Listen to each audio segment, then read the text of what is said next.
We've been doing matter and magnets, and we did lessons on solids and liquids and gases, and then the transition was that some kinds of matter have different attributes. So one attribute is being magnetic. So that sort of was the lead into magnets. Today they had a bag of things, and they got to predict what would be magnetic and what would not be magnetic, and then actually test out what happened. And then we talked about those to see what sort of surprised them and what didn't. Yeah. So the penny's not, but this is, and it sort of holds it in place. They needed to be able to feel it and touch it and try what really did and really didn't work. You know, real stuff's always better. Kids start out thinking that everything metal is magnetic, and they get all, and then when it's not, they're like, oh. And so that really, I wanted to get to that part of the conversation, sort of get things in two places, because they think they know what everything is, and then they're surprised by some of it.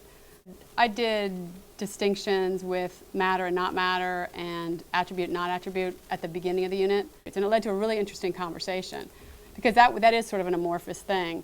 And there were some things that are both. Like an orange is an attribute when it's a color of something. It's also a thing, and it would not be an attribute. So we ended up having to add another box to do things that are questioned, or the word light. Light is an attribute if you're talking about how much something weighs, but it's also a thing, and it could go in not attribute. So it lent us to some really interesting conversations. And the kids started doing it themselves in other parts of the day. Like one was trying to show what change was, and she did now and not now, and did a green tree and a fall tree.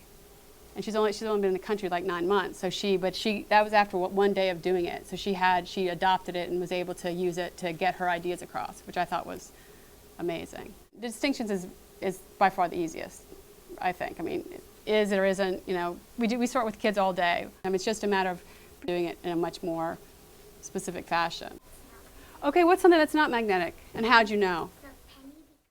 I guess it's because the not, it helps them define it. It helps them say, oh, I thought this was one, but it's now it's in the not, so I have to move my understanding over here a little bit because I thought that I had it and now I don't, so I have to, you know, sort of narrow, almost, I guess it helps them narrow down what something means.